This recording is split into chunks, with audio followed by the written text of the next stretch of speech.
Buenos días.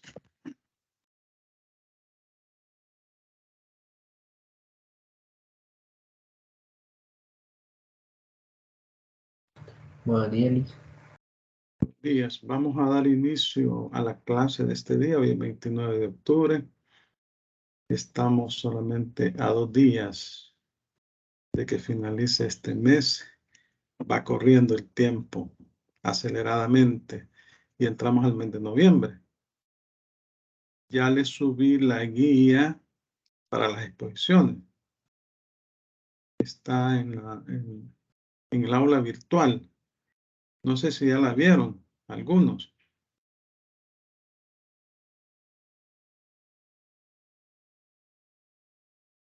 No, Liz, ahorita vemos. Vaya, en el aula virtual se encuentra en la semana, quiero ver qué semana es, del 24 de octubre al 30 de octubre. Ahí la pueden encontrar. Vamos a ver si se las muestro, permítanme. Quiero ver acá.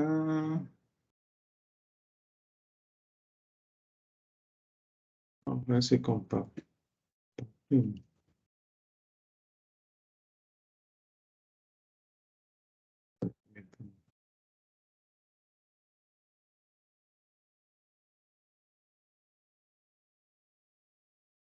Vaya, miren, aquí está. Está en la semana del 24 de octubre al 30 de octubre. Ahí pueden ver, bueno, está la presentación de la clase, ¿no? Está la clase, la presentación y están las asignaciones. Aquí está la guía de exposición.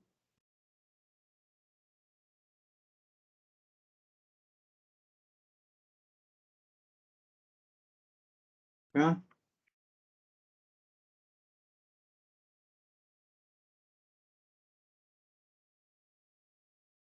Aquí está subida ya. Se la subí el jueves, la subí. Quiero ver, las exposiciones tienen que entregarla, subir la presentación el 8 de noviembre. Yo les voy a colocar ahí la pestañita para que suban la presentación en su oportunidad. Son los mismos temas que ustedes investigaron.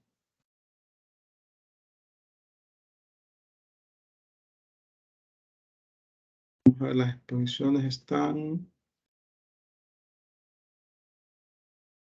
¿Para cuándo están las exposiciones? Permítanme.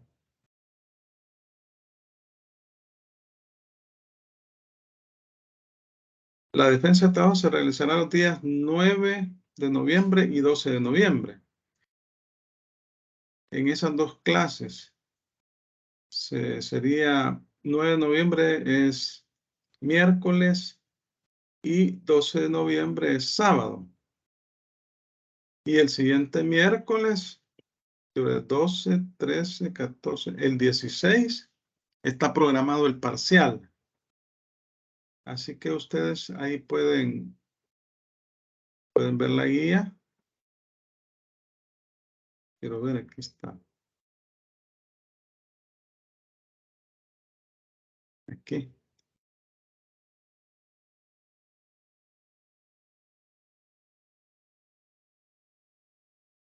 Ya, bueno, ustedes ya saben de qué se trata. Solo van a subir la presentación en la pestañita que yo les voy a habilitar en su oportunidad el 8 de noviembre. Y luego el 9 de noviembre y el 12 de noviembre van a pasar a exponer. El 9 de noviembre van a pasar 5 grupos y el 12 de noviembre van a pasar los otros 5 grupos. Y luego el 16 de noviembre está el parcial. En las exposiciones pues deben de pasar al menos 2 personas y todos deben de estar preparados para la exposición. No sé si tienen consultas sobre esto. Bueno, entiendo que está claro. Sí, licenciado. Así Sí. que vean ahí la guía, sobre todo por la fecha. ¿No?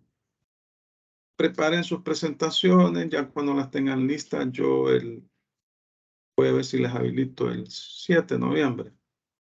Abro la pestañita para que ustedes suban el trabajo a partir de... El 8 de noviembre es la fecha fatal, que es viernes. Y bueno, se preparan. No sé, 8 de noviembre, no sé cuándo es 8 de noviembre, no sé. Pero sí, creo que es martes creo que es 8 de noviembre, porque el 9 es miércoles. Así es. Sí, martes es. El miércoles es 9 de noviembre. Vaya, vamos a continuar este día con el tema de las asignaciones alimenticias y vamos también a platicar sobre el acrecimiento. Sobre esos dos temas vamos a platicar este día. Las asignaciones alimenticias y el acrecimiento. Vaya, cuando hablamos de asignaciones alimenticias, ¿a qué nos referimos? Quizás la cuota de alimentos, licenciado, que se le deja a los menores o que tienen obligación los padres con los menores. Ajá, cuota de alimentos. ¿Y qué significará eso de cuota de alimentos? ¿Es solamente alimentos? ¿Solo? ¿O No, qué? hasta donde tengo entendido, incluye todo lo que necesita el menor como vestuario, los alimentos que van de por sí y todo lo que podría pues necesitar. ¿Y será que solo el menor? Y recuerdo haber leído por ahí que también se deben alimentos a los, podrían llevar, oh, ahí están los Vaya, cónyuges. veamos. Sí, porque esto es una cuestión de ley, ¿verdad? Está en el Código de Familia. El artículo 247 del Código de Familia define qué son los alimentos. Y fíjense qué dice el 247. Son alimentos las prestaciones que permiten satisfacer las necesidades de sustento. Necesidades de sustento. Habitación, vestido, o sea, vestimenta, conservación de la salud y educación del alimentario. El alimentario es la persona que recibe los alimentos. El alimentante es quien los provee. Entonces vemos que no solo se trata de comida, ¿verdad? La ley es amplia, o sea, define las necesidades de sustento. Ahí están la comida, por decirlo así. Necesidades de alimenticias para subsistir, para vivir. Habitación, vestido, conservación de la salud y educación del alimentario. Incluye la educación. Y luego, en el artículo 248 del Código de Familia, establece los sujetos obligados. Se deben recíprocamente alimentos. Se deben recíprocamente alimentos. Aquí tengo, permita. Bueno, se deben, es una arañita que se me puso enfrente. Vaya, se deben recíprocamente alimentos, dice el artículo 240, los cónyuges. Los cónyuges. Los ascendientes y descendientes hasta el segundo grado de consanguinidad. ¿Cuáles serían estos? Hasta el segundo grado de consanguinidad. Ascendientes y descendientes hasta el segundo grado de consanguinidad. ¿Cuáles serían? Vamos a ver. Serían los padres y los hijos. Los padres, el padre respecto del hijo es primer grado. Y el padre respecto del nieto es segundo grado. Sé que llega hasta los nietos. Padre, hijo, nieto, o sea, el hijo del hijo. ese segundo grado. ¿Estamos claros ahí, verdad? Porque dice los ascendientes y descendientes hasta el segundo grado de consanguinidad. ¿Se entiende, va?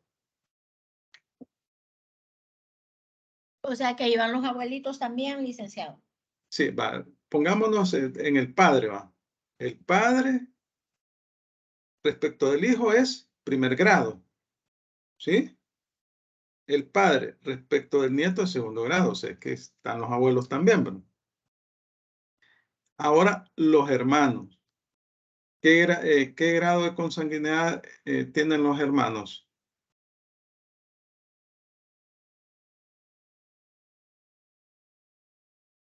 Código de familia. Ya llevaron esa materia ustedes, el código de familia. Sin pena. Sí, licenciado. Sí, Ya la ¿verdad? llevamos. Ya la llevaron, entonces se acuerdan. Vaya, vamos a ver. Los hermanos, ¿qué grado de consanguinidad tienen?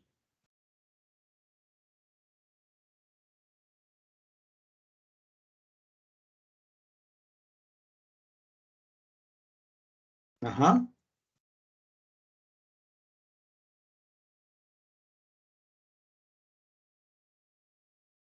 No les creo. Tercero, Tercero. Vamos a ver.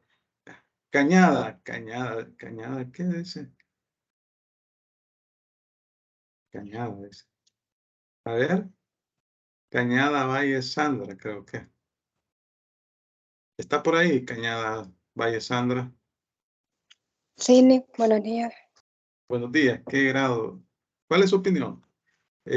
Juárez Franco Reina dijo que era tercer grado. ¿Usted qué dice? Segundo grado. Segundo grado. Pero es que ellos creo Y que pues, son como, no son ajá, en línea recta. ajá. Ellos Son son en línea como... colateral. Sí, eso. Sí, es la línea colateral, pero es segundo grado. Guerrero Romero Carlos Arturo. Buenos días, Lick. Sí, es segundo grado de consanguinidad. Ajá. Vaya, porque respecto el padre respecto al hijo, primer grado, en línea recta. Pero en línea colateral, los hermanos están en segundo grado. Porque el padre respecto al hijo, primer grado.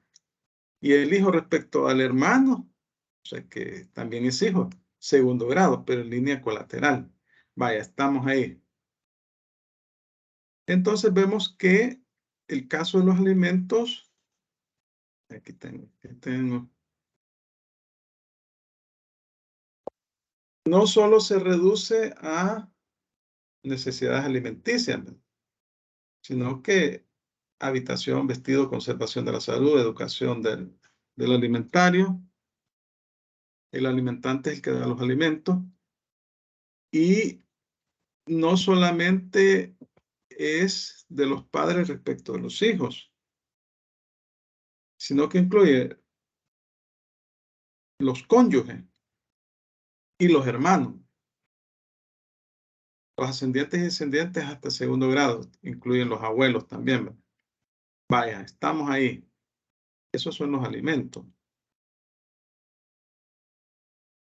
Ahora bien, en nuestra Constitución se establece la libre testamentifacción, ¿verdad? El testador tiene la libertad de consagrar su última voluntad en ese documento que se llama testamento. Obviamente que si no deja testamento, vamos a aplicar las reglas de la sucesión intestada. La ley se va a encargar y ahí hay grados de sucesión. Entonces, sin perjuicio de la libertad que tiene el testador de elaborar su propio testamento y de dejar sus bienes a quien quiera, sin perjuicio de eso, solamente que debe ser persona. ¿Recuerdan la vez pasada que estábamos hablando de los animalitos? Ahí, pues hoy es bien sensible ese tema. los animales. Incluso creo que hubieron reformas al Código Penal. Y por eso es que ustedes vieron un médico ahí en redes sociales, ¿verdad? Que atropelló a un gatito. Yo creo que ni se dio cuenta porque el video, y era un gatito chiquito. Y lo capturaron y salió ahí. En todo caso, esos son delitos culposos, ¿verdad? Cuando son accidentes de tránsito. Incluso venir en sentido contrario y ¿cómo se llama? Y ocasionar un accidente de tránsito no deja de ser un delito culposo. Máximo si anda endrogada la persona. Vaya, pero eso es otra cosa. Entonces, acá lo que quería decirles es que debe ser una persona. No, nuestra ley no permite que se les deje cosas a los animales, pues bienes a los animales. Vaya. Sin embargo, o sin perjuicio de eso, tenemos también que hay disposiciones legales de obligatorio cumplimiento. Tenemos disposiciones legales de obligatorio cumplimiento. Entonces, llegando a ese tema, podemos decir que tenemos dos tipos de asignaciones alimentarias. Unas son las que establece la ley y que esas son de carácter forzoso, están establecidas en el Código de Familia, y otras las que establece voluntariamente el testador. El testador en su testamento puede dejarle una pensión alimenticia a alguien, ¿no? Sin perjuicio de las que son de carácter obligatorio, porque así lo establece la ley. Entonces, cuando la ley, bueno, estamos hablando del artículo 247 y 248 del Código de Familia, ¿no? Estos son alimentos forzosos. Son de carácter obligatorio, porque la ley así lo estipula. Pero también hay alimentos o asignaciones alimentarias que el testador voluntariamente asigna. O puede suceder que en el caso, porque aquí se pueden dar dos situaciones. Una es que en vida del testador tiene un hijo, o el padre, o el hermano, que están en una condición precaria, y el testador puede ser forzado por una demanda en materia de familia a darles alimentos. O puede ser que voluntariamente él ve la situación, bueno, son mis hijos, es mi padre, es mi madre, y le asigna voluntariamente sin ningún tipo de presión, sin ningún tipo de demanda. Ahora bien, si por ley está obligado y no lo hace en vida, pues puede ser obligado a pagar alimentos. Vaya, aquí tenemos, miren, el artículo 1141 habla de los alimentos forzosos y los voluntarios en 1111. Los vamos a ver. Vamos a ver primero el 1111.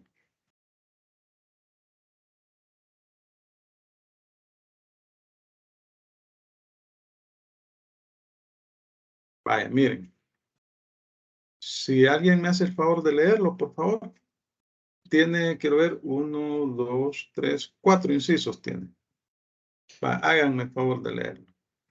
Si no tienen el Código Civil a la mano, pues ahí está en pantalla.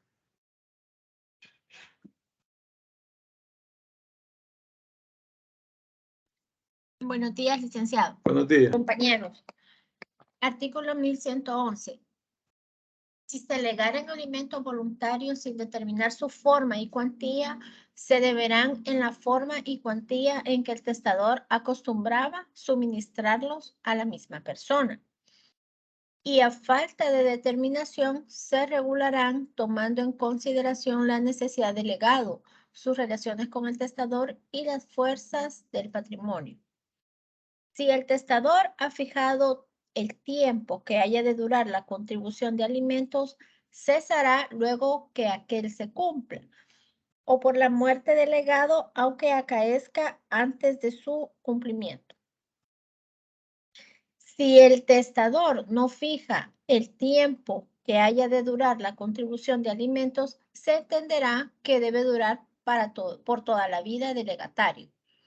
Si se legara una pensión anual para la educación del legatario, durará hasta que cumpla 21 años y cesará si muere antes de cumplir esa edad. Vaya, a los 21 años se recuerdan que antes la edad legal acá para obligarse era 21 años. Posteriormente fue reformado, pero se les olvidó reformar el Código Civil, cuando el Código de Familia estableció los 18 años. Entonces, aquí la edad, actualmente esto hay que entender lo que hace referencia a los 18 años, ¿no? Que es la mayoría de edad. Hoy vamos a ver el 1141.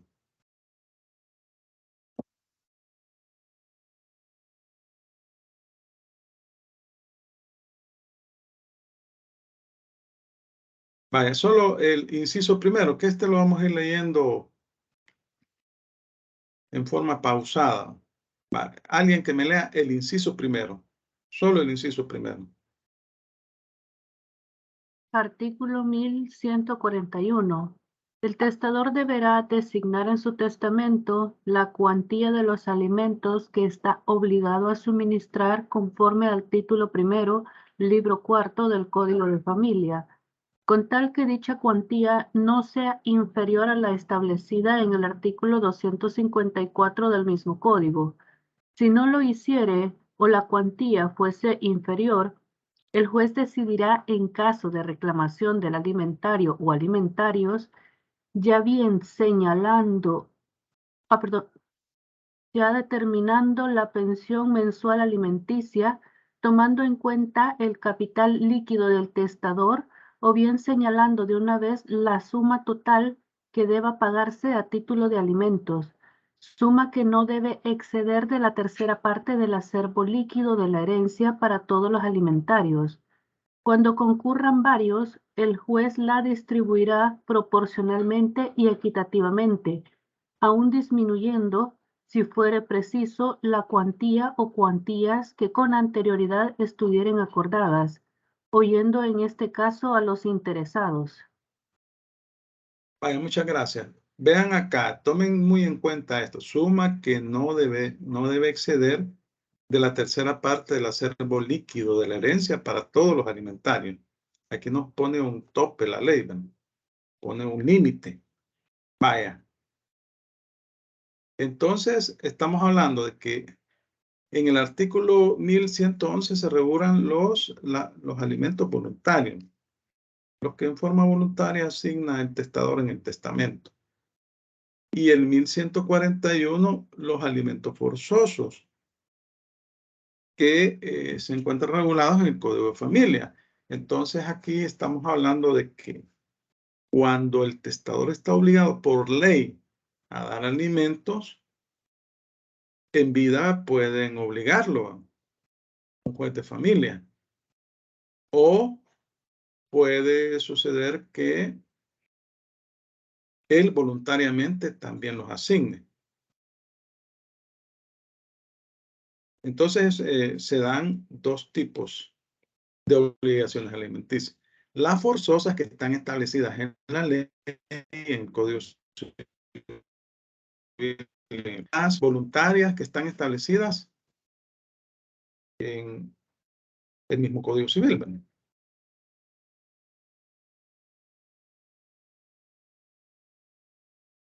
Ahora bien, acá también se recuerdan que cuando iniciamos las primeras clases de la materia, los primeros temas, hablábamos de que dentro del acervo que deja el testador. O sea, todo el patrimonio hay que hacer ciertas deducciones, ¿no? Que es el acervo bruto. Al acervo bruto le hacemos las deducciones establecidas en el 960 y ahí nos queda el acervo. ¿Qué acervo nos queda? El acervo líquido. Ajá, que es el que va a repartir, o es el que se va a repartir, es el patrimonio que se va a repartir entre los herederos. Entonces, en el artículo 960 se establecen algunas deducciones. Vamos a verlo, lo vamos a ver mejor, 960.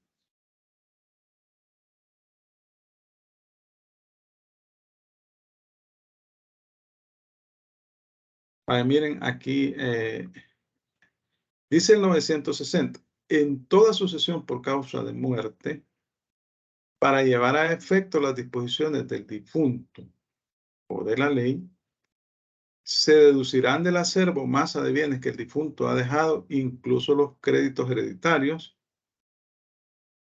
las costas de la publicación del testamento, si los hubiere, y las demás anexas a la apertura de la sucesión. Las deudas hereditarias, los impuestos fiscales que grabaran toda la masa hereditaria y cuarto, las asignaciones alimenticias forzosas. Las asignaciones alimenticias forzosas.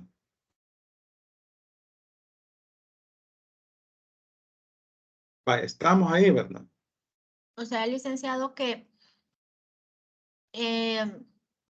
para hacer, digamos, la división de la herencia según el testamento, parte de lo obligatorio, o sea, no se puede repartir la herencia si no se ha hecho la asignación alimentaria.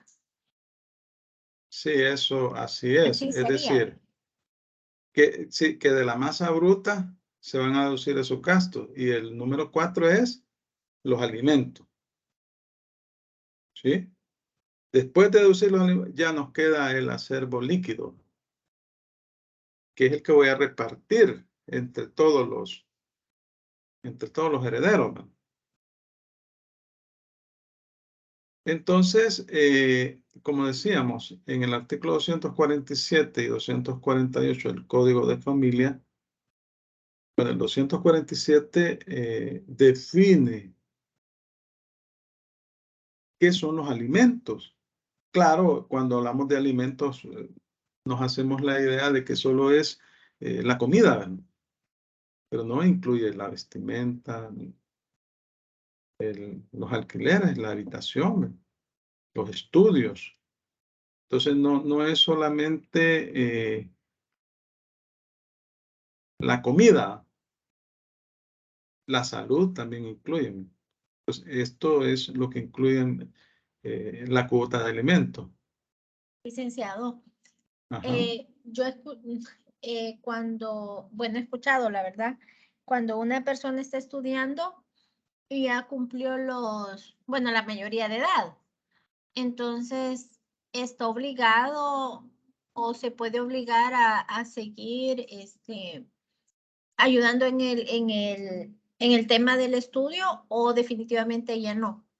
Porque yo he ¿Cómo escuchado no? que Sí, continúa. Siempre y cuando demuestre, no me acuerdo si es a los 21 o a los 25 años. Ustedes se recordarán, ya llevaron derecho a familia. Pero sí si alguien me confirma, sí, es Eli, que, Eli, Juan, está obligado a brindar sí, asistencia en cuestión de educación y asimismo ahí ya cambian las reglas de juego porque también el que recibe la cuota está obligado a ciertas reglas, como por ejemplo, bueno, ya no se le escuchó, pero en todo caso, la persona que está recibiendo la cuota para sus estudios debe demostrar que es buen estudiante, o sea, debe entregar las notas y todo eso, porque tampoco se puede, como dicen comúnmente un refrán, gastar pólvora en sope. Así dice un refrán por ahí. Entonces sí, siempre y cuando la persona demuestre, en este caso, si está estudiando, demuestre que está aprovechando la oportunidad que se le está dando. No recuerdo si es hasta los 25 años. Ciertamente no recuerdo. Pero ahora, si es una persona que tiene algún problema físico o mental y que no se puede valer por sí mismo, entonces por toda la vida. Eso sí lo establece el Código de Familia, porque hay personas que tienen algún problema, enajenación mental o algún problema físico que los incapacita. Entonces, en esos casos es por toda la vida. Y así lo regula el Código de Familia. Vaya, vamos a continuar acá. Entonces, decíamos que la obligación de dar alimentos, la obligación forzosa, ¿verdad?, se regula en el Código Civil en 1141 y el Código de Familia, en las disposiciones que hemos visto acá. Pero en el caso del Código de Familia, pues acá estas son obligaciones legales y son forzosas, son de obligatorio cumplimiento. Aquí pues ustedes pueden ver todo lo que regula alimentos a la mujer embarazada, pluralidad de alimentarios, exigibilidad,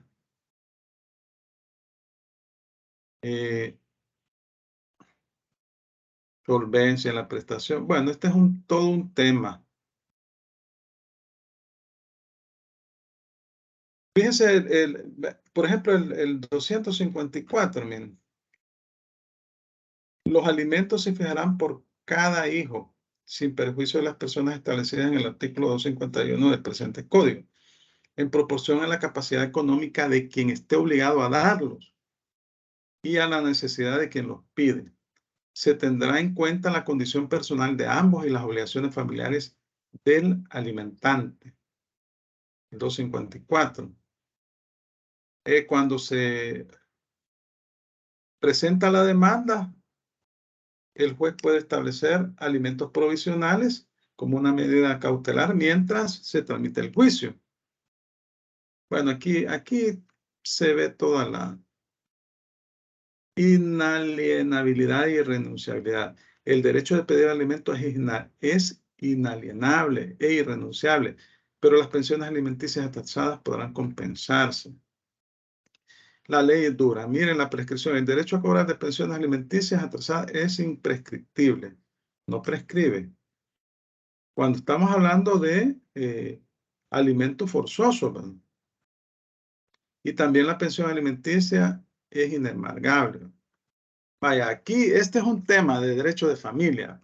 Aquí nosotros nos interesa solo para efectos del testamento, solo para esos efectos. Vaya, vamos a continuar. Ahora bien, puede suceder que, como les decía, voluntariamente el testador en vida le dio alimentos a las personas, ya sea a un hijo, a la mamá, al papá, a un hermano o a otra persona. O puede suceder que no quería cumplir con su obligación y lo demandaron. Y por sentencia judicial, el juez lo obligó. Entonces, aquí estamos hablando de una obligación legal, pero también puede suceder que voluntariamente le da alimentos a personas a las cuales no está obligado por ley, ¿no? O que voluntariamente asignó en su testamento la porción de alimento. Fíjense que en el artículo 139 de la Ley Procesal de Familia, eso significa LPF, Ley Procesal de Familia. Ahí se establece el procedimiento. Aquí la tengo yo, aquí la tengo, vamos a ver, Ley Procesal de Familia, el 139 era, ¿verdad? 139, vamos a ver.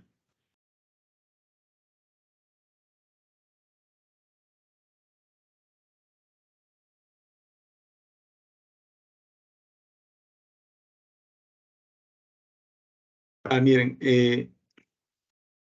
este artículo 139 establece el procedimiento. Alimentos, artículo 139. En el proceso de alimentos se seguirán las siguientes reglas. Están las reglas que establece la ley. El juez ordenará el pago de alimentos provisionales desde la admisión de la demanda cuando se ofrezca fundamento razonable para ello. El juez de oficio ordenará la práctica de las pruebas necesarias para establecer la capacidad económica del demandado y la necesidad de alimentos del demandante, si las partes no las hubieran aportado. En la sentencia se podrá ordenar la constitución de garantía hipotecaria, prendaria o de cualquier otra clase para garantizar el pago de alimentos. Para hacer efectivo el pago de alimentos provisionales se seguirá ejecución en el mismo expediente y solo podrá ponerse la excepción de cumplimiento de la obligación.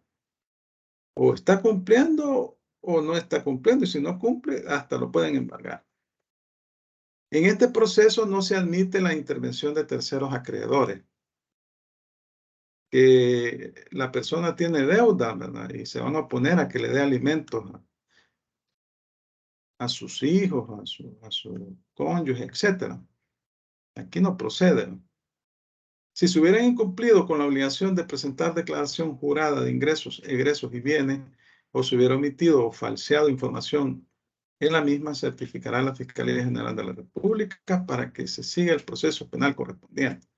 Pues ven, esta obligación legal es una obligación bastante dura. Es decir, si la persona no cumple, lo embargan. Y inclusive hay prisión. Hay prisión para aquellas personas que no cumplen con su obligación de dar alimento. Y también ellos les pueden embargar los bienes. Entonces, por eso se llaman que estas son obligaciones de carácter forzoso. Obviamente que si la persona fallece y dejó testamento y se le olvidó poner los alimentos, el juez se va a encargar. Siempre y cuando exista la petición de las personas que están interesadas, o que demuestren que son personas de las que están establecidas en la ley y que tienen el derecho, que demuestren su derecho. Bueno, aquí hablamos de quiénes son los obligados a entregar los alimentos, ¿verdad? En primer lugar, como ya falleció el testador, son los herederos, ¿verdad? Son los herederos. Y al momento que se abre la sucesión, el juez, ¿verdad? El juez deduce las obligaciones establecidas en el artículo 960. Ahora bien, si las deudas hereditarias son superiores al haber, o sea, el patrimonio, obviamente que ahí no van a haber alimentos, ¿no? Y no pueden haber alimentos.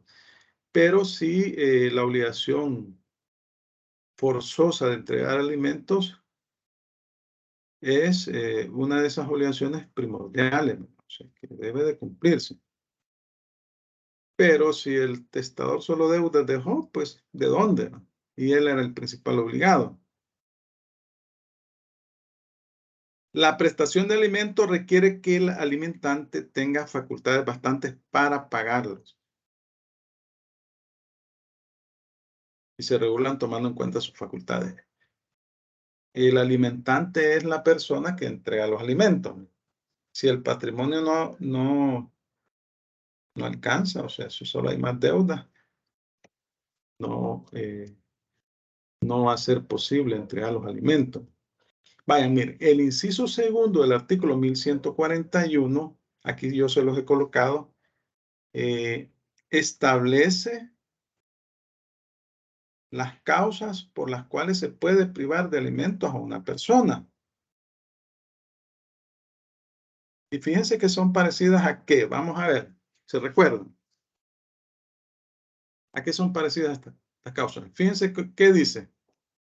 Haber cometido alimentaria injuria grave contra el testador. Ajá, las indignidades. Haber cometido alimentaria injuria grave contra el testador en su persona o no lo bienes, o en la persona o no lo bienes de sus ascendientes. ¿Sí? Tengo una duda con la lámina Ajá. anterior. En el caso de Ajá. cuando dice que si la persona tiene deudas, no podrán darse lo que es la asignación de la cuota alimentaria.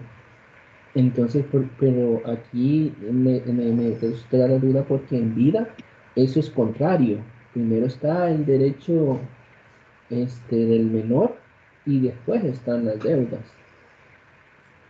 Sí, lo que pasa es que cuando en vida la persona se puede obligar, se le puede, claro, el juez debe establecer la cuota de manera razonable con base en la capacidad económica de la persona. Pero imagínese, usted tiene niños menores de edad y no quiere darles alimentos. O sea, en materia de familia priva el interés superior del menor. Pero igual, si usted tiene a su papá, a su mamá, personas mayores de edad, ¿verdad? O un hermano en una situación precaria, entonces está obligado usted a dar alimento. Entonces le van a poner una cuota, por eso le piden que haga una declaración de sus ingresos, ¿no? Incluso es delito penal si usted falsea esa información. Ahora bien, cuando ya falleció la persona, ya no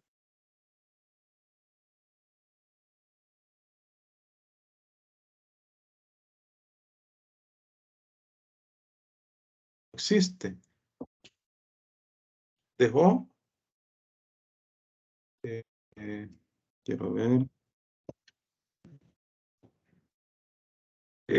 ¿me escuchan? ¿Me escuchan? Sí, licenciado, le escuchamos. Se le cortó un momentito, pero rápidamente volvió. Ah, sí, es que fíjense que tenemos aquí problemas con el internet en la casa porque, bueno, yo estoy utilizando un dispositivo que compré, pero bueno, a saber qué pasó. Lo importante es que ya nos conectamos, no sé, fue solo un momentito. Vaya, entonces, cuando fallece la persona, ya no podemos. ¿Cómo le puede obligar a una persona que ha fallecido? Ya no existe el principal obligado. Y se dejó testamento y se le olvidó colocar ahí la pensión alimenticia, pues al momento de hacer las deducciones de ley, se va a restar la cuota que corresponde a los alimentarios. Y eso lo va a hacer el juez. El juez. Y si solo deudas dejó y no alcanza el testamento, ¿y cómo? ¿A quién vamos a obligar si ya falleció la persona? Entonces es diferente. No sé si estamos claros ahí, Merlos.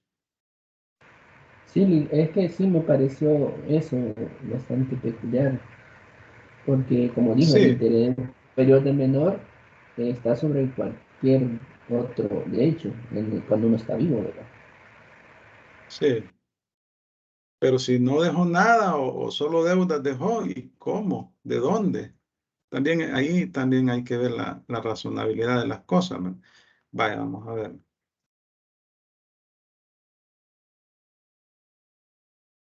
Entonces, estas son las causas por las cuales puede privarse a una persona por no haberle socorrido en el estado de enajenación mental o de indigencia, pudiendo, por por haberse valido de fuerza o dolo para impedirle testar, por haber abandonado el cónyuge alimentario del testador sin mediar causa justa, a menos que después se hayan reconciliado. Estas son básicamente parecidas a las indignidades, ¿verdad? Este es el inciso segundo del artículo 1141, que solo leímos el inciso primero, ¿se recuerdan? Y no lo vamos a leer porque ya Ya básicamente está resumido ahí en la lámina. Es esto, miren. Estas primeras son 4 causales.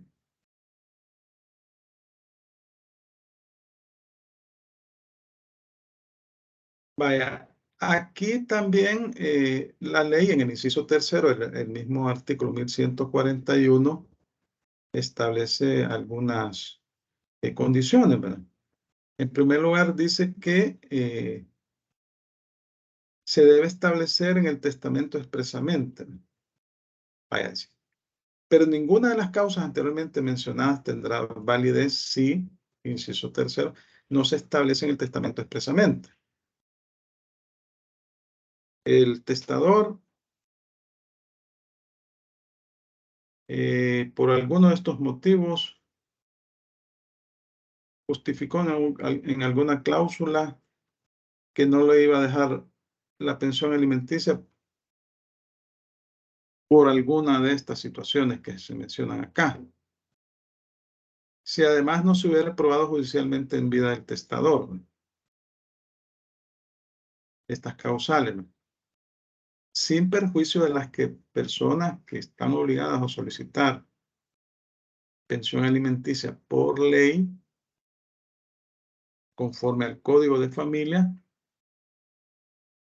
puedan iniciar el juicio respectivo en contra de los herederos, ¿verdad? En el momento de la apertura de la herencia, ¿verdad? Solicitando que se les dé los alimentos que por ley se prescriben. Obviamente que estas causales, cuando son menores de edad, es bien difícil que apliquen, ¿verdad? O sea, un niño no. Los alimentos que por ley se deben de entregar, esos alimentos son obligatorios, son forzosos. Aquí, salvo que sea una persona mayor de edad, puede ser un hijo mayor de edad, ¿no? Y haya cometido un delito en contra del padre, ¿no? Pero si es menor de edad, existe la obligación de entregar los alimentos. Que puede darse el caso de un hijo que está estudiando con provecho. Está estudiando con provecho y pues comete algún tipo de estas circunstancias, ¿no? Pero ya es mayor de edad.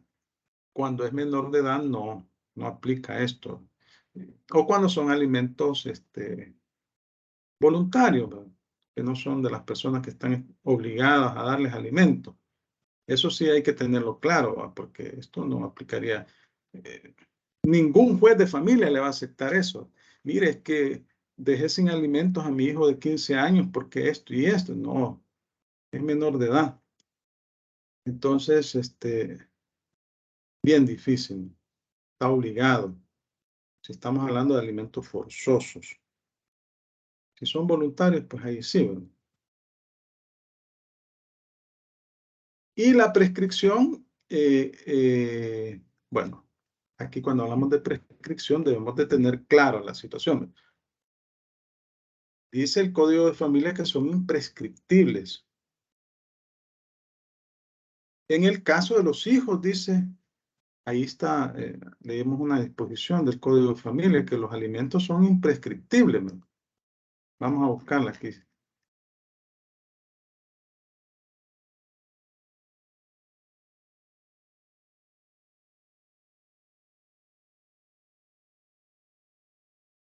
El derecho a cobrar las pensiones alimenticias atrasadas es imprescriptible.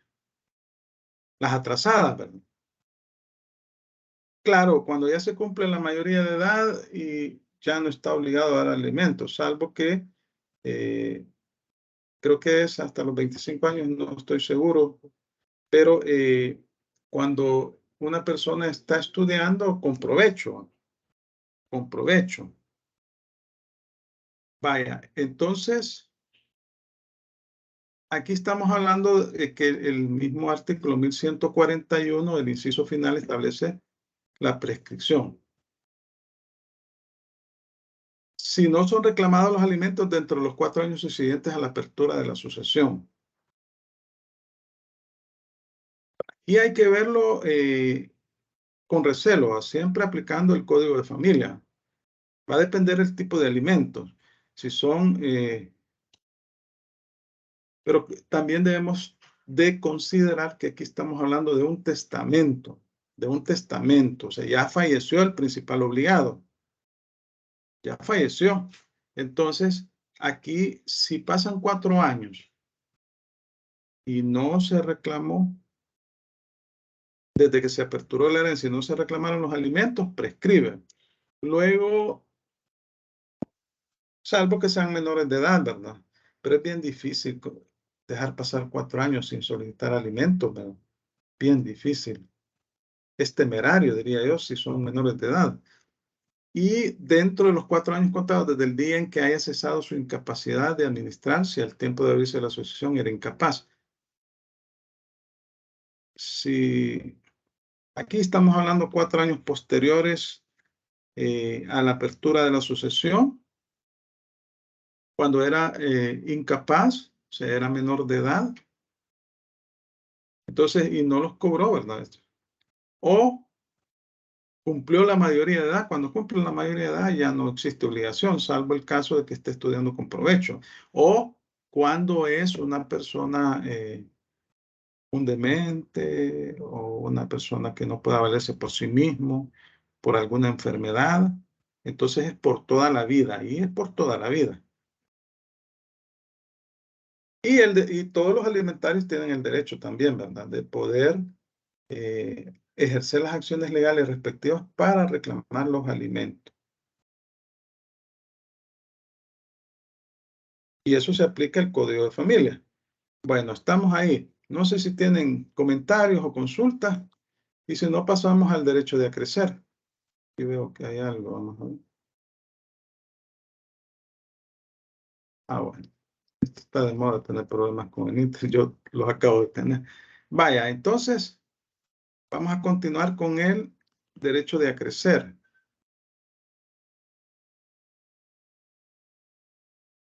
¿Qué habíamos dicho que es el derecho de acrecer?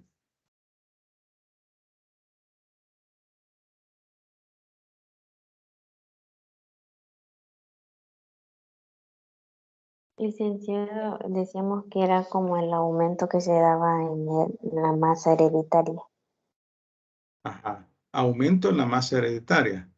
Que se da a los asignatarios a título universal, no a los Ajá. legatarios. Vaya, ya vamos a ver eso. Vaya, vamos a ver.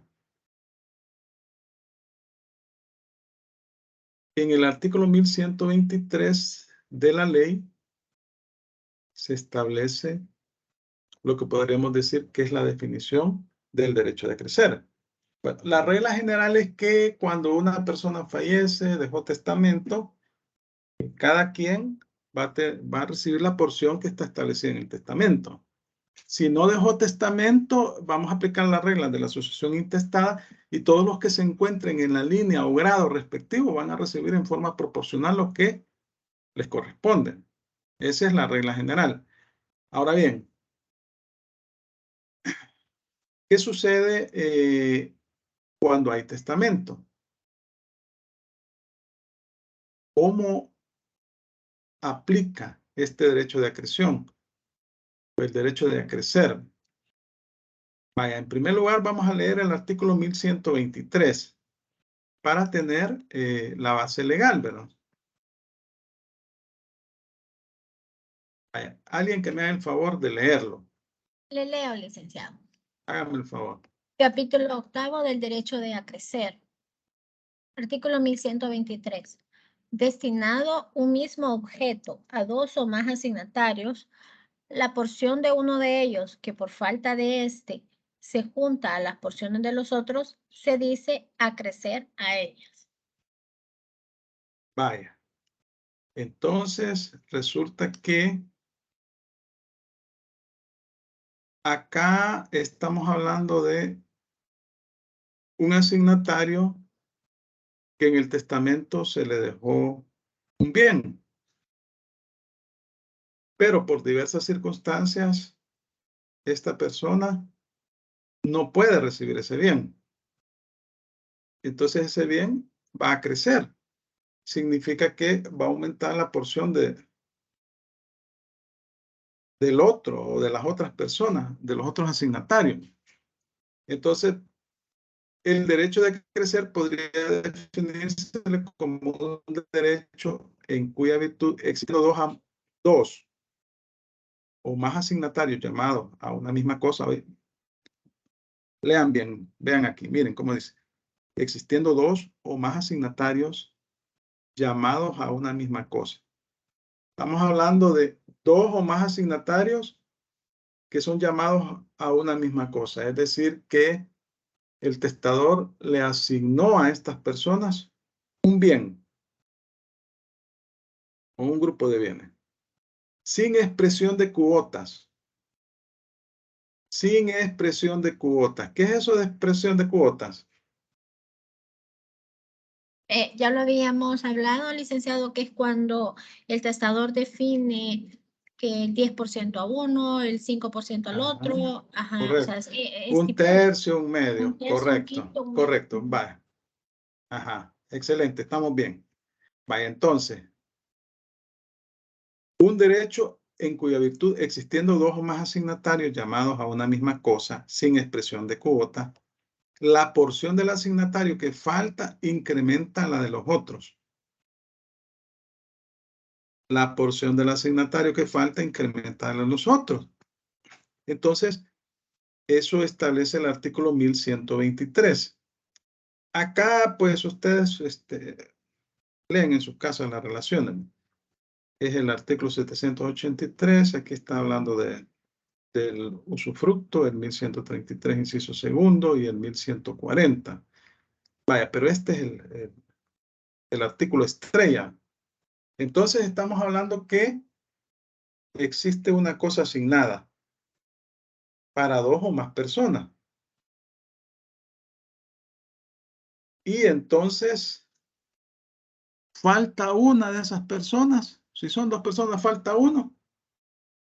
El derecho de la persona que queda, por decirlo así, se incrementa. Si le dejó una casa a Julio y a María, y resulta que María, por cualquier circunstancia, no la puede recibir, quiere decir que solo Julio se va a beneficiar con esa casa. Le va a crecer su derecho. Ese es el derecho de crecer. Vaya, entonces, acá la cuestión es que existen varias personas que van a recibir los bienes del testador, pero por alguna circunstancia, una de esas personas no puede. Entonces, se van a beneficiar las demás personas. Su asignación acrece o aumenta con el valor de la parte que lo correspondía al que falta. O sea, aquí el objetivo es que se supone que si el testador dejó los bienes a determinadas personas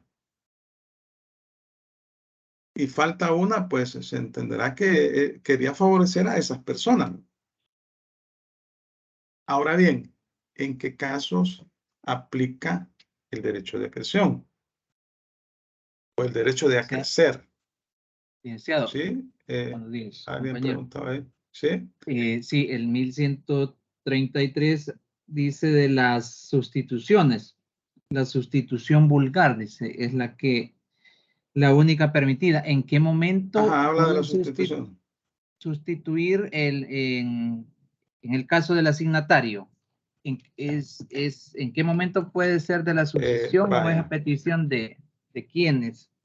¿Quiénes están autorizados Vaya, miren, el derecho de sustitución aplica siempre y cuando el testador lo haya establecido en el testamento. Es decir, que eso no es antojadizo de los herederos. Si el testador, y es que no les quise, porque ese tema lo vamos a tocar en la próxima clase, las sustituciones, pero adelantando, ya que usted lo pregunta, el testador puede designarle un bien a dos personas Y si por causa de indignidad una de esas personas no puede recibir ese bien, acuérdense que la indignidad debe mostrarse judicialmente. Entonces, el testador puede haber nombrado un sustituto. En caso de lego mi casa a Juan y Francisco, en caso de que alguno de ellos dos no pueda recibir la casa, se la legó también a Ana. Ahí está sustituyendo. Esta es la voluntad del testador. El testador, bueno, el testamento es la expresión de su última voluntad y puede definir las reglas. Entonces, en ese caso se da la sustitución. No es que los asignatarios van a decidir, no. Es el testador en su testamento. Estamos ahí. Rivera. Sí, gracias. Rivera García Oliva. Vaya. Vamos a continuar acá. Entonces, vaya, miren. El derecho de acrecer solo se da en la sucesión testamentaria. Vaya, vamos a ver. ¿Tenemos cuántos tipos de sucesiones tenemos?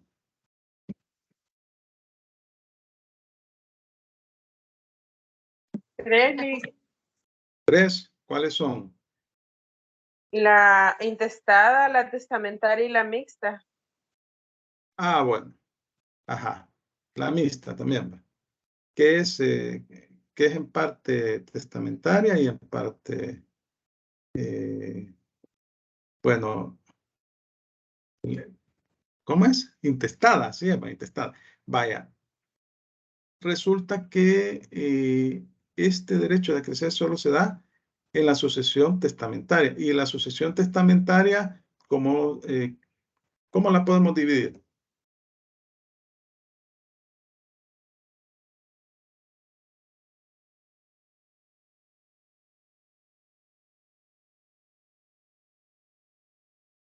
A ver.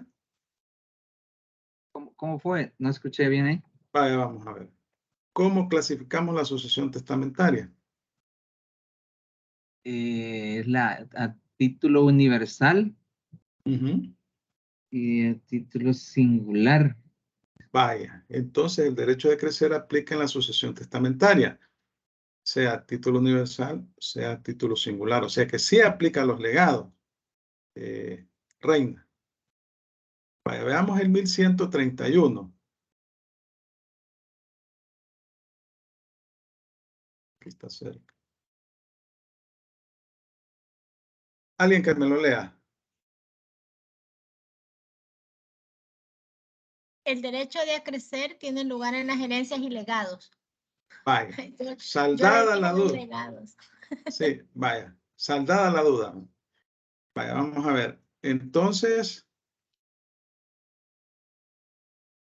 resulta que el derecho de crecer aplica cuando el testador dejó un bien o varios bienes a un grupo de asignatarios y uno de ellos falta, ya sea por incapacidad, por indignidad, ¿verdad?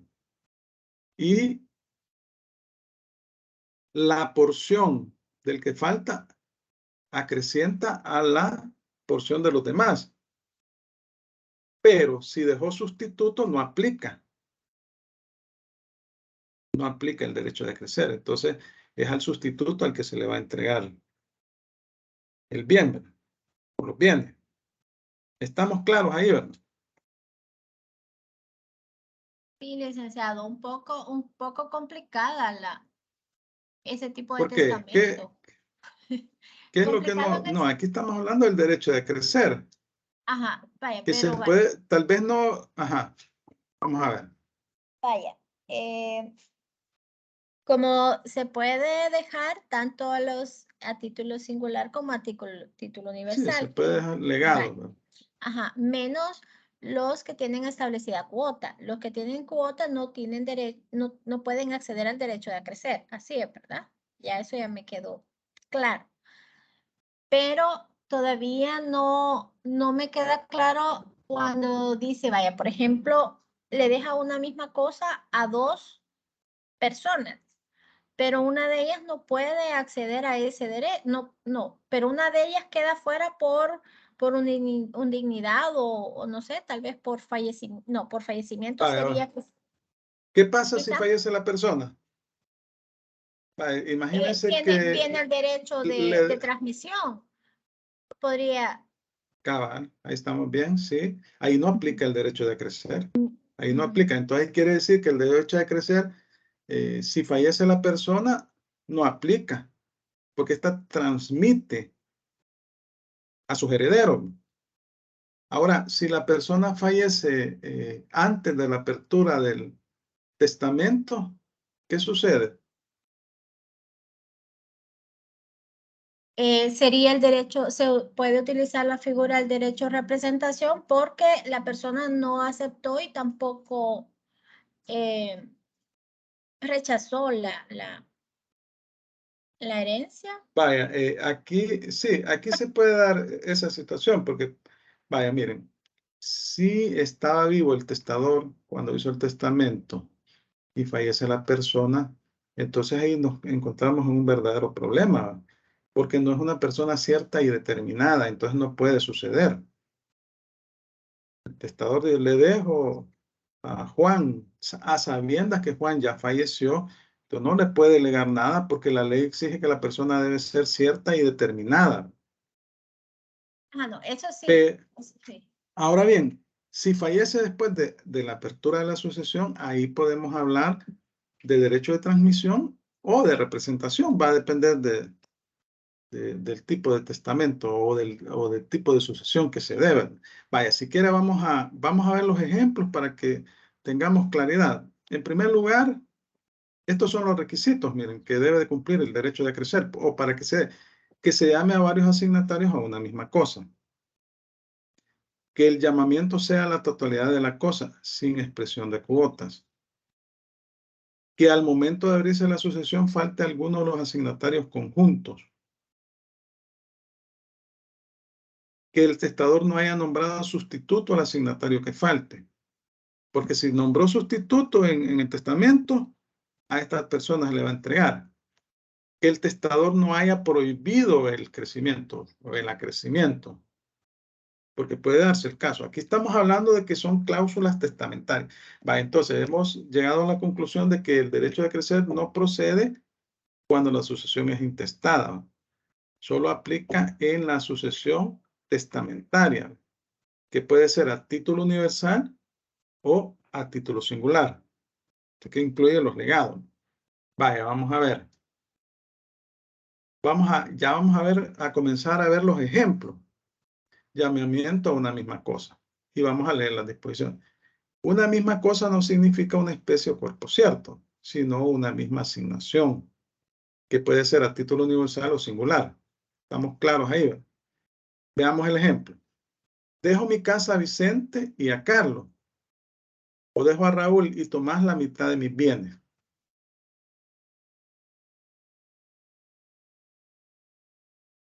El artículo 1123 previene que el derecho de crecer tiene lugar cuando se destina a varios asignatarios un mismo objeto. Ahora yo les pregunto, ¿aplica en este caso el derecho de crecer, sí o no? Dejo mi casa a Vicente y a Carlos. O dejo a Raúl y Tomás la mitad de mis bienes. ¿Aplica o no aplica? Con base al artículo 1123. El artículo 1123 dice, destinado un mismo objeto a dos o más asignatarios, la porción de uno de ellos, que por falta de este se junta a las porciones de otro, se dice acrecer a ella. Vaya. ¿Aplica o no aplica en estos casos? Dejo mi casa a Vicente y a Carlos. O dejo a Raúl y Tomás la mitad de mis bienes. ¿Aplica el crecimiento si falta, sí, por ejemplo? Yo digo que se aplica en el caso de la casa a Vicente y a Carlos, porque es una cosa, una misma cosa. Y en el caso de Raúl y Tomás.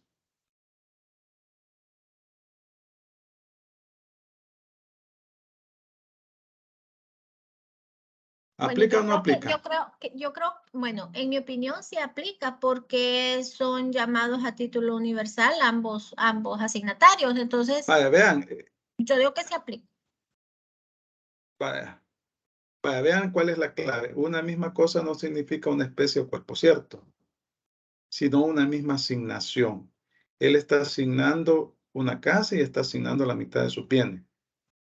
Si aplicamos el artículo 123, aplica el acrecimiento. Si falta Carlos, por ejemplo, se va a beneficiar Vicente con la casa. Le va a crecer. Ya no va a tener la mitad, ¿verdad? Y si es Raúl y Tomás, la mitad de sus bienes. Si falta Raúl,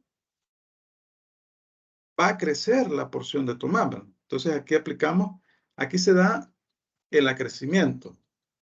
Vamos a ver otros casos aquí. Llamamiento a la totalidad del objeto sin expresión de cuota. No basta el llamamiento a una misma cosa. Es menester que los asignatarios sean llamados al total, sin señalamiento de cuota. Artículo 1124. Dice el testador, lego mi hacienda a Carlos, Marta y Cecilia.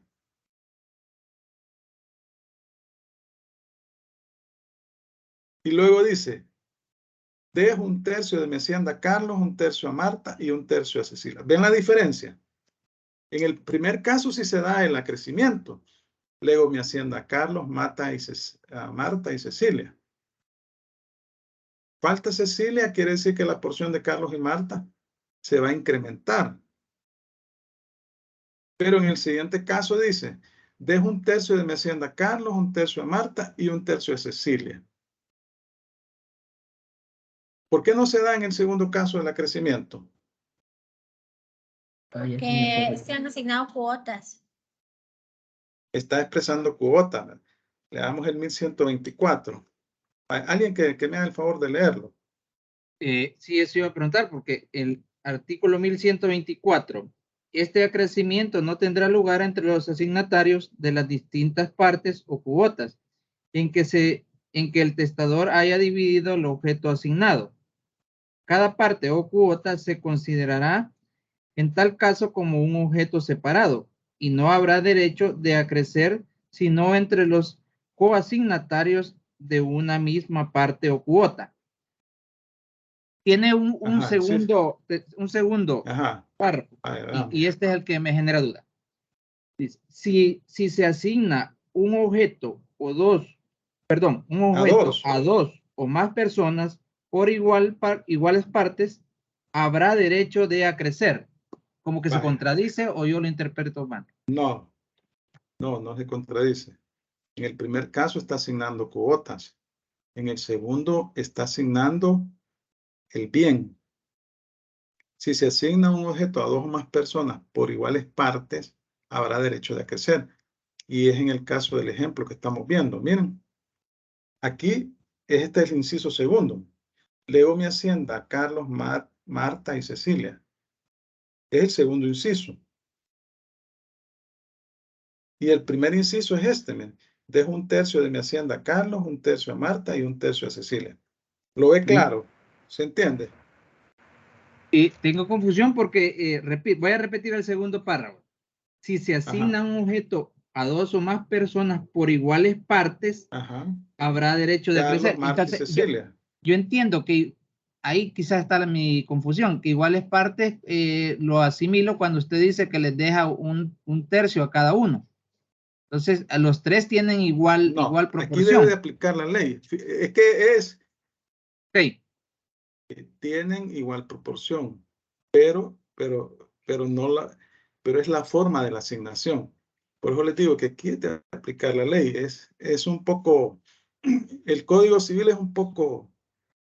para aplicarlo un poco complicado, pero miren, aquí no está expresando cuotas, sino que lego mi hacienda a Carlos, Marta y Cecilia. Así. Entonces, la regla que establece la ley es que en este caso se aplica el acrecimiento. Es la forma como, aunque al final viene siendo lo mismo, pero viene aquí y dice, no, dejo 1/3 de mi hacienda a Carlos, 1/3 a Marta y 1/3 a Cecilia. Aquí no aplica. según esa regla que hemos leído. Vamos a continuar viendo otra regla. Dice el testador, dejo 1/3 a Carlos, 1/3 a Marta y 1/3 a Daisy y Patricia. Tendrá lugar el acrecimiento solamente en estas dos últimas. Y aquí estamos aplicando el inciso primero, esta última parte. Y dice, y no habrá derecho a acrecer sino entre los coasignatarios de una misma parte o cuota. O sea, la regla general es que cuando se dividen cuotas no aplica. Eso dice el inciso primero. Pero en la última colita dice, y no habrá derecho de acrecer sino entre los coasignatarios de una misma parte o cuota. Entonces aquí aplicamos ese último parrafito.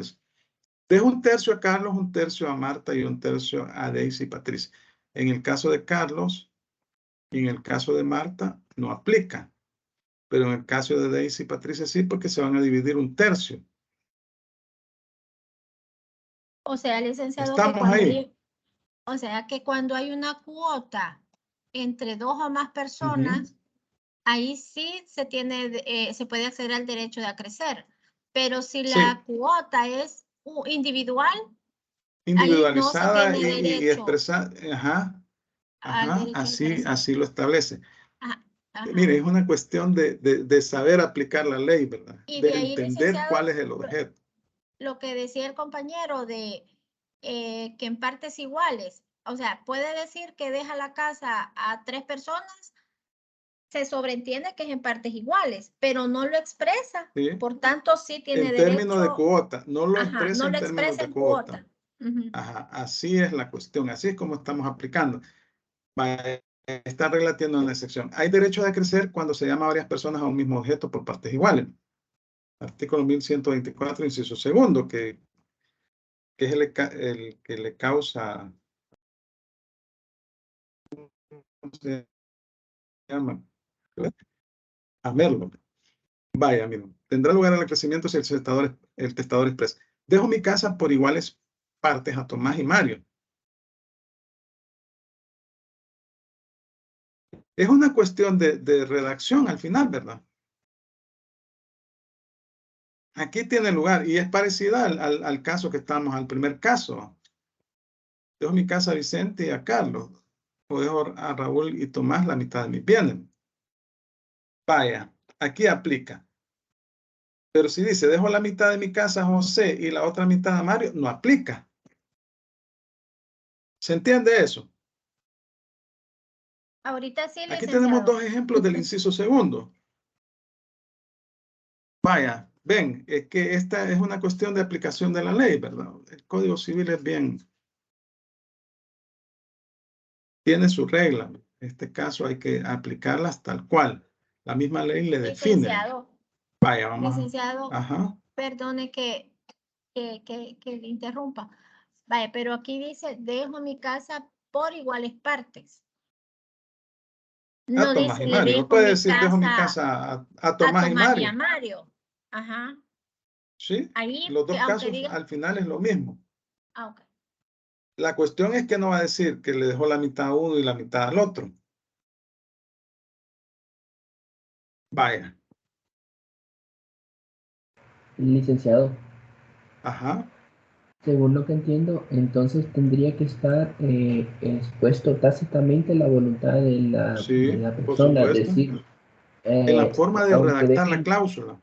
Aunque deje en cuotas, pero yo admito el acrecimiento. Entonces Correcto. tendría que estar tácitamente, ¿verdad? Sí, ahora bien, el testador probablemente no es abogado, ¿verdad? Y redactó la cláusula como él quiso o como pudo. O puede ser que se asesoró de un abogado o de una persona más o menos conocedora y entonces ahí está la clave. Vaya, vamos a continuar. Asignatarios conjuntos. Vaya, aquí miren, aquí en el 1126 establece en realidad la regla cuando debemos de entender en qué casos aplica o no aplica el acrecimiento. ¿Por qué? Porque cuando hablamos de asignatarios conjuntos, la ley considera que como que si se tratara de una misma persona. Y si falta uno, siempre es válida la asignación. Va a crecer. Pero si faltan los dos, entonces ahí estamos hablando de que no aplicaría. Vamos a ver, vamos a ver. El artículo 1126, inciso segundo, establece, se entiende por asignatarios conjuntos ustedes vean el artículo ahí al mismo tiempo que yo aquí, porque yo solo he puesto los coasignatarios asociados por una expresión copulativa como Pedro y Juan. Eso dice el artículo. Véanlo ustedes ahí en su código.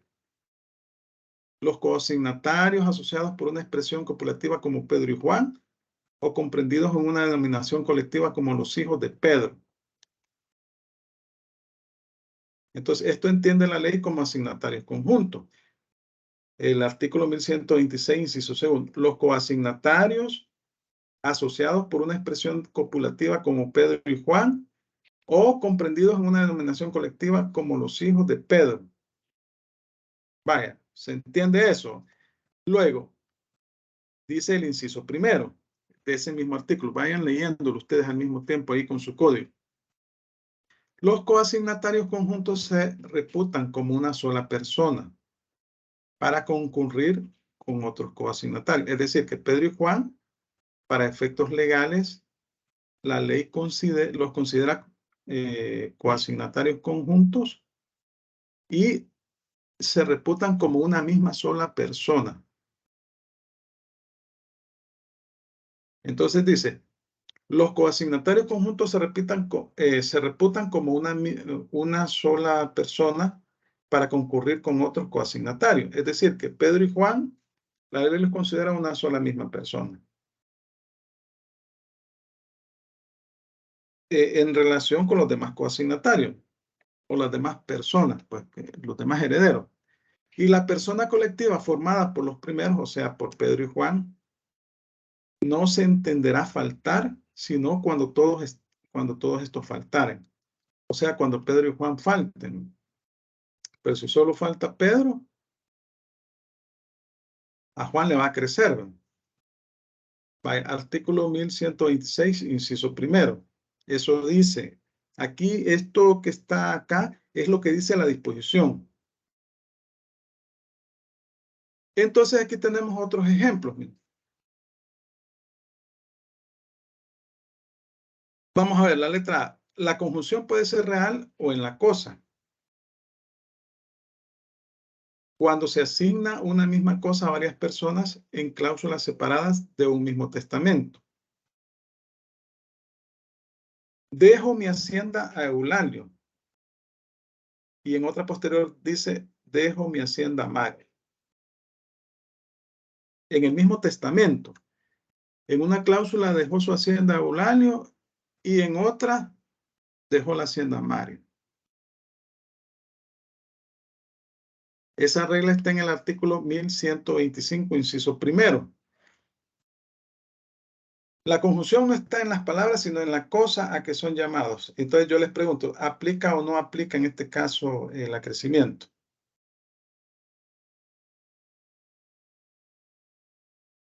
Yo entiendo que leamos sí, el 1125.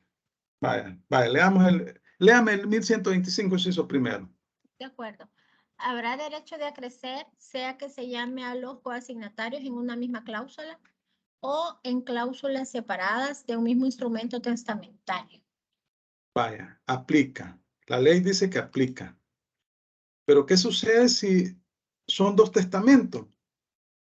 Deja esto en una cláusula de un testamento anterior y luego en otra cláusula de un testamento posterior le deja el mismo bien a Mario. En ese caso, el artículo 1125, inciso segundo, dice que no aplica. Porque el testamento posterior anula al testamento anterior. Si el llamamiento se hace en dos instrumentos distintos, el llamamiento anterior se presumirá revocado en toda la parte que no fuere común con el llamamiento posterior. ¿Estamos ahí? ¿Se entiende? Si es en el mismo testamento, aplicamos acrecimiento. Si es en testamentos separados, no se aplica. No se aplica. Licenciado. Veamos, ajá. No deroga el último testamento. Tal vez Sí. no sé si sea el término correcto, Sí, pero o sí, sea, no lo así invalida es. totalmente, porque aquí queda, con lo que estaba leyendo, como que sí de alguna manera es vinculante, dice, pues si no, yo lo que había entendido es que si el causante hace un nuevo testamento, el que va a prevalecer sobre cualquier disposición es el último, a excepción del reconocimiento de los hijos, ¿verdad? Ese sí, si en en el último lo Sí, revoca, aquí, se da por no escrito. sí, es correcto lo que usted dice. Aquí estamos hablando de que el último testamento, como cada testamento es la voluntad es la última voluntad del testador. Si en el primer testamento le dejó la hacienda a Eulalio y luego después se hace otro testamento y esa misma hacienda se la deja a Mario, aunque no diga que revocó, que ya no le asigna nada a Eulalio, básicamente está revocando el testamento anterior. El testamento posterior revoca al anterior. Y esa es la regla que está estableciendo el artículo aquí, 1125. Si el llamamiento se hace en dos instrumentos distintos, dos testamentos, el llamamiento anterior se presumirá revocado en toda la parte que no fuere común con el llamamiento posterior. Así aplica. Si hace un nuevo testamento y le deja sus bienes a otra persona, aunque no lo diga, se entiende, aunque no diga en el testamento nuevo que se revoca el anterior, se entiende revocado por disposición de ley. Estamos ahí, Gracias. ¿verdad? Sí, gracias. Vaya. Solo veamos esta última lámina porque ya faltan poco tiempo. La conjunción es verbal cuando se llama a varias personas, pero a objetos diversos o dejándoles cuotas determinadas en una misma cosa. Dice el testador, por ejemplo, dejo a Carlos y Raúl mi casa y mi hacienda respectivamente. ¿Y aquí qué pasa? ¿Qué está haciendo el testador? Madre, mira. Entiendo que le está dejando la casa y la hacienda a Raúl y Carlos. Pero Partes dice iguales. respectivamente. Dice respectivamente. Sí. Dejo a Carlos y Raúl mi casa y mi hacienda respectivamente. O sea, lo que está diciendo es que la casa es de Carlos y la hacienda es de Raúl. Cuando dice respectivamente. Diferente fuera que dejan, dejo a Carlos y Raúl mi casa y mi hacienda. Punto. Hasta ahí.